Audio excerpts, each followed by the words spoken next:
Lumutang na sa Senado si Pastor Apollo C. Quiboloy. Dito itinanggi ng buting pastor ang mga paratang na sexual abuse at pang-aabuso. Si Troy Gomez, magbabalita live po ito. Troy, magandang gabi!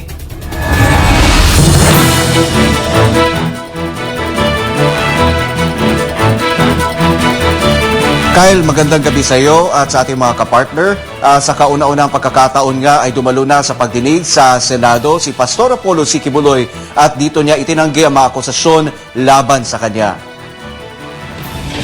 Sa pagdinig nagkaharap si Pastor Apollo kasama ang kanyang mga co-accused at ang mga nag-aakusa. Sa kabila ng mga mabibigat na paratang tulad ng sexual abuse at pang-aabuso na lumutang sa Committee on Women and Children ni Risa Ontiveros, ay kalmado itong sinagot ni Pastor Apollo.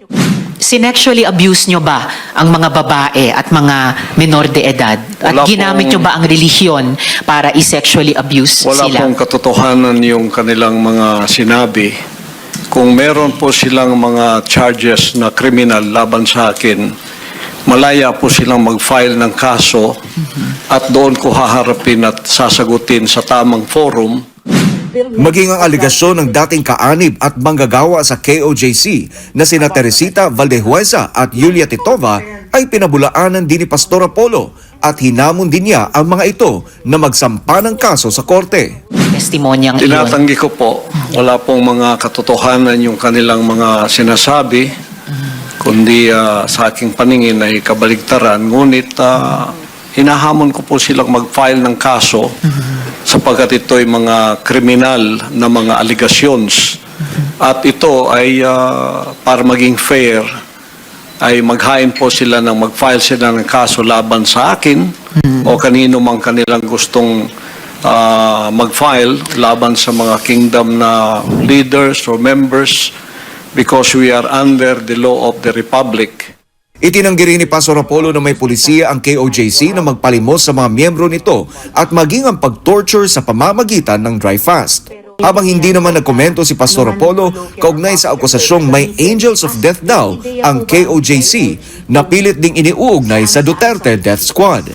Ano ang ugnayan kung mayroon ng Angels of Death dun sa DDS o Duterte Death Squad naman? Wala po akong personal knowledge niyan, so I Walang invoke personal my knowledge. right to remain silent on that issue also. Sa huli ay tinawag naman ni Pastor Apollo na trial by publicity ang pagdinig na ginawa ni Hontiveros. Ayon kay Pastor Apollo, ang nasabing komite sa Senado ay hindi naman isang korte na magdidesisyon kung guilty nga ba siya o hindi. Yung mabibigat na aligasyon nila, walang mga katotohanan. Kailangan patotohanan nila sa korte where I can defend myself and malaman ang katotohanan. Because this committee is not the committee to decide whether I am guilty or not. It should be the court of law. Ikinadismaya naman ng pastor ang anyay di pagiging fair o patas ng komite ni Hontiveros. Kinestyon niya kung bakit di natalakay ang human rights violations ng PNP sa nangyaring 16-day KOJC siege. Ito ay sa kabila ng pagkakataong ibinigay para pagsalitain sa komite si dating Davao Region Police Director Nicolas Torre III kaugnay sa nasabing issue. It is not the case.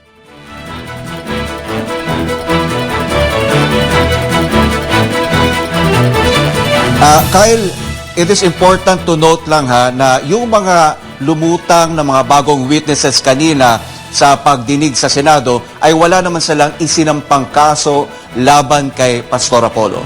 Balik sa iyo, Kyle. Well, maraming salamat Troy Gomez sa detalye ng balita live.